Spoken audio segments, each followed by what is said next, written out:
A break, we have a new projection. NBC News projects that Hillary Clinton will win in the state of Virginia. 13 electoral votes. Here's how it's shaking out right now. Clinton ahead at 47% over Trump. What does this mean to the electoral map? Let's take you down to the ice and see where things stand. Trump with 168. Clinton with 122 as our map begins to fill in. But there are some states in gray right there who are going to create a lot of upset stomachs and drama in both campaigns tonight. Let's go to Chuck Todd right now, who is with some of our pollsters to get a little read on what we're seeing here and how we got here. I'm with Bill McInturff, Republican, Fred Yang, Democrat. These guys are the brains behind the home is the other story here. Not only have we seen in the excerpts blowing through the roof the Trump voter, but as Bill noted, your college-educated white voter, she's doing well, but she's not doing as well as they expected. It doesn't cancel out what he got. And listen, this was always out of reach for him when he was fighting with his own party. That's why it was viewed as so calamitous when he went to war with Republicans. The intra-party fighting was viewed as disastrous. But that hasn't really been the case for the last few weeks. The closing weeks of this campaign have had Republicans, even Paul Ryan, who we were talking about in the last hour, singing off of the same song sheet about Clinton corruption. Don't forget health care either. Exactly, huge story. You know, when those premiums went up, obviously their research said go after it because he hammered health care. With an assist from Bill Clinton, who said, you know, we all know this law, you know, he said something derogatory about Obamacare, which gave them fuel, gave them ammunition. And what was different about the post-Comey period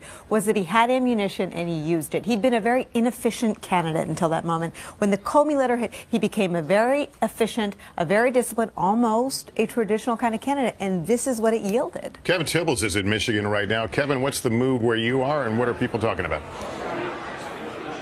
Well, Lester, I think it's one of amazement and perhaps a little bit of surprise thrown in because people here last night were attending one of the final Donald Trump rallies here. At any point, did you ever think that Michigan, it might actually come down to Michigan? Never. I never thought it would happen.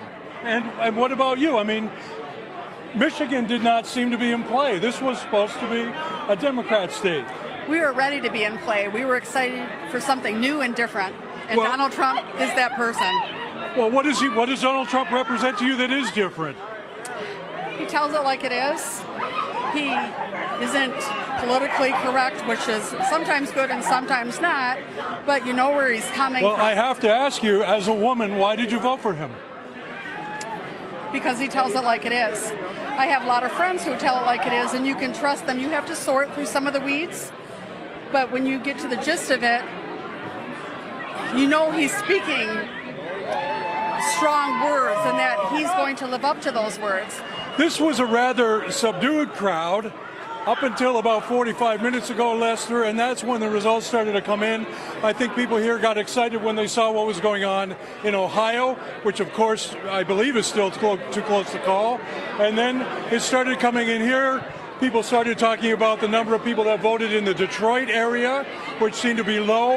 And then here, which has been a Republican sort of island in this state of Michigan.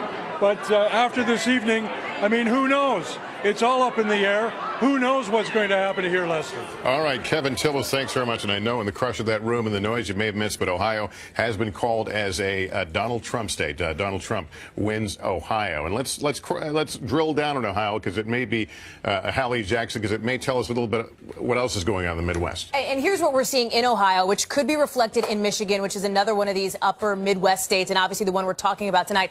Look at this. It wasn't immigration, it wasn't foreign policy or terrorism that ended up giving Trump the win. According to our exit polls, it was the economy. 54% of Ohio voters said that was the most important issue to them. And of the voters who said that the economy was the most important issue, and actually of Ohio voters overall, more of them thought that Donald Trump would better handle the economy. His message on trade seemed to resonate. This is something that we heard from Trump in the closing months of his campaign in the last few weeks as he made trip after trip after trip to Ohio, pressing this message. The other thing driving his victory in Ohio, he is the projected winner there. Take a look at this next board here. It's what we've been talking about all night. white voters without a college degree. Look at the margin for the Republican candidate. In 2012, it was 56%. Donald Trump outperformed Mitt Romney this year. And look at what happened with the Democratic candidate. In 2012, Barack Obama got 42%. Hillary Clinton underperformed him by 5 points. So that is something that we're going to look to see if that is matched in Michigan, given the similarities between the populations there, Lester. Hallie Jackson, thanks. We're going to take a quick break. We're going to continue to keep a close eye on those 2 close-to-call states, and there are many of them. And another round of poll closings coming up, including a big one, California. Stay with us. And Washington. And of course, we'll have the characterizations at the top Decision of the hour. Night in Kristen America Welker now. is She's learned some sponsored by new information Amazon Echo. at Clinton headquarters here in New York. Kristen?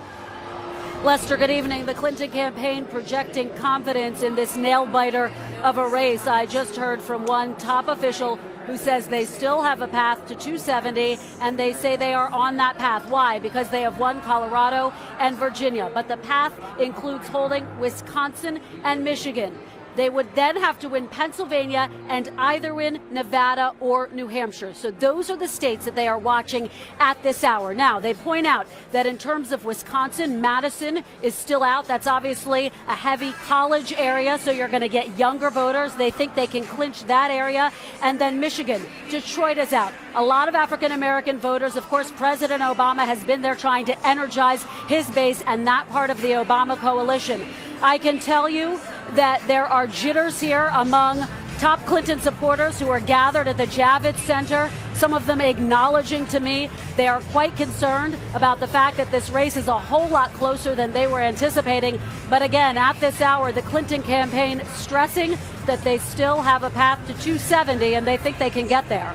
Lester. Listening to that path, Kristen, we're sending Chuck with his pad and up to the map here. Well, look, the path is one state right now. I mean, yes, we may need to worry. We'll worry about Nevada and New Hampshire when we get there. And Wisconsin, she noted. In Wisconsin, there's no doubt. But let's get to know Michigan a little bit here. We still got, look, more than 50% of the vote out. But ultimately, let's take a look at what Wayne County is going to do. So right now, Clinton is winning it. Almost by 30 points. Let's go back to 2012 just to get an idea of the total vote that you'll see out of it. So we have 220,000 votes in there so far. If you go to Wayne in 2012, you see President Obama won it by almost 50 points. He got nearly 370,000 net out of there. So my point is that's what you're going to be wanting to watch tonight. Number one is going to be how much, oh, it looks like, there we go. How much does she get out of here? Still very little of Detroit in, but she needs to net, doesn't need to net as much as Obama got out of there, but she needs to net probably 275 to 300,000 votes just out of Wayne County. So we got a ways to go, but that's just a simple way of just watching Michigan right now. Why have you at the map? Can you show us where Florida is? We haven't checked in on Florida a little bit. Let's go ahead and go to it here. I'm sorry to put you on the spot. No, it's okay. I could have navigated simpler. Look, vote keeps coming in. She hasn't really narrowed the gap very well. It's just not there. Unless there's magic boxes of ballot boxes somewhere that we don't know about. I can keep telling you there is, the remaining vote is basically here in Palm Beach, Broward, Miami, and I think there's one precinct in Monroe that's left. But by the way, I was talking to a Florida expert of mine about how has Trump done this, and it's essentially these Tampa ex-urban counties, okay, both north and south, in the Tampa market. He just blew through every single vote total estimate that Democrats had, and frankly, even Republicans just blew through. Look, she did her job in Hillsborough. Normally, how Hillsborough goes, you could say it was the most important swing county in the country over the last 16 years. But this is not enough. She's going to win Hillsborough and lose the state. That doesn't happen very often, but that's the story of what's happened in rural America. By the way, everybody talking about how Trump didn't have much of a get-out-the-vote operation. But didn't need it. Apparently not, that he relied so heavily on the Republican Party, and there was already grousing from some inside states about there not being sufficient get-out-the-vote. Well, the vote got out. We're going to take a break. Lots more ahead on this decision night in America.